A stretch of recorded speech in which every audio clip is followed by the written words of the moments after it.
In 1996, the hijacking of an Ethiopian Airlines 767 became the worst in history when it crashed into the sea off the Comoros Islands in the Indian Ocean.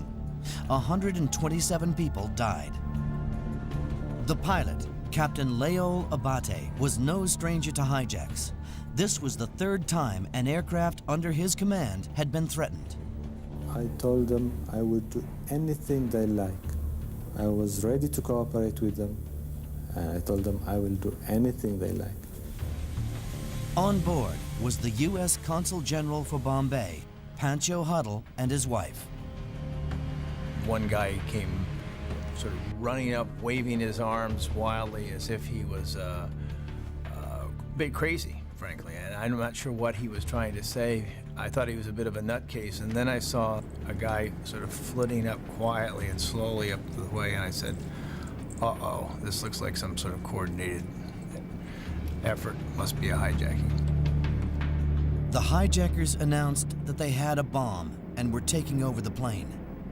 The bomb, I think, was sort of what looked like a shoebox with a few wires sticking out of it. Who knows what it was? That's my recollection. Although hazy on this.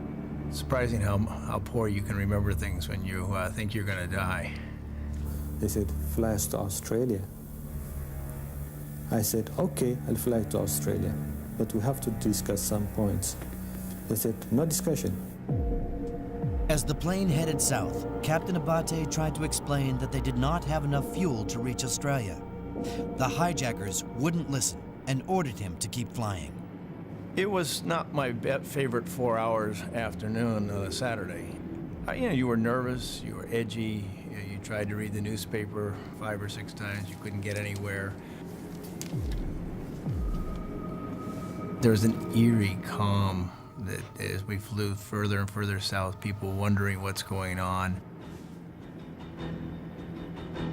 My net feeling for the whole thing was very much that I thought there was going to be some sort of very bad outcome of it. After 4 hours, the aircraft was dangerously low on fuel. The captain tried to negotiate with the hijackers one last time. And I told them if they could make any changes. And I showed them, there is an island here. We're way out of Africa. So this is your last chance to refuel. They said, no, we don't need any fueling. We'll go as far as the aircraft flies, then we crash. I said, if you don't want to reach your aim, and if you want to die in the air, why do we have to kill all those innocent people? What did they say? They said, never mind, we're making history. Captain Abate was left with no choice. He announced to the passengers that the aircraft had now run out of fuel and he was going to have to ditch in the ocean.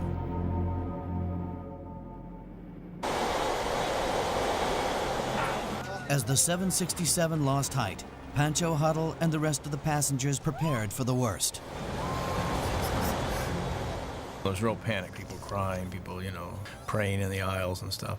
And I started to try to do the obligatory, oh dear, I love you, it's been a good ride, whatever, sort of stuff. And my wife, who's a tough customer, sort of waved that off and sort of, don't give me any of this nonsense.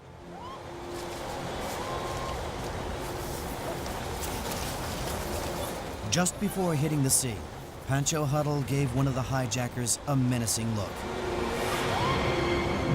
I took off my glasses and kind of gave him a real hard look with him, right eye to right eye. And my intent was, I was giving him I hope you're near me in the water, because I was a swimmer on the Junior Olympics and I'm going to put you down.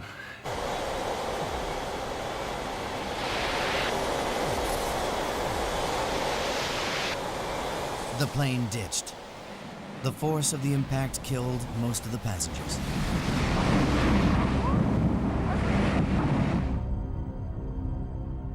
The plane sort of hit the water and it was very gentle, and I sort of breathed a sigh of relief. Whew. Oh, wow, this is going to be better than I thought.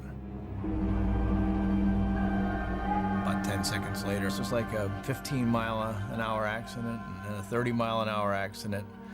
Then it was like a 60-mile-an-hour accident, and my last thought was, uh-oh, I'm dead. Very quietly, uh-oh, I'm dead.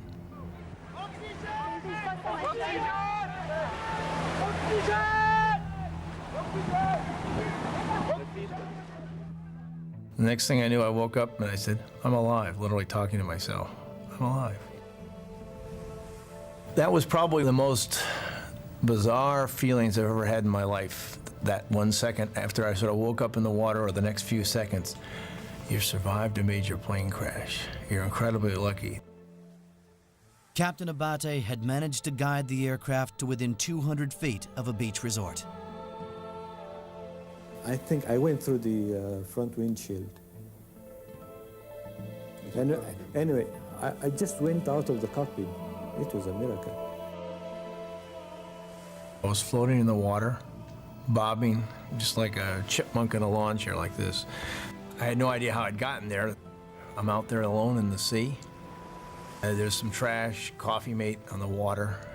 I'm bleeding badly in my hand and my foot. Almost instantly, I looked for my wife, and she had been sitting on my right, and she was gone. My heart sank. And then I looked quickly to my left, and she was there, also bobbing in the water, also with her seat. It's the same thing as mine exactly. And she had never blacked out. I said, "Are you okay?" And she said, "I'm okay."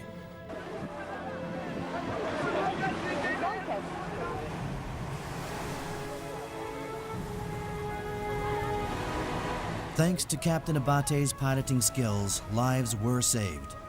But of the 176 on board, 127 people lost their lives. Everybody wants to focus on the survivors. It makes you feel good. But the reality is that most of the people died and they never had a chance. All three hijackers were among the dead. The hijackers were never on my mind after the plane hit the water. Frankly, I figured that the one that I knew was near us, that I had bad vibe, was not going to make it because he was standing up without his seatbelt on. They got what they deserved. I can't think of a better way to say it. They killed 127 people.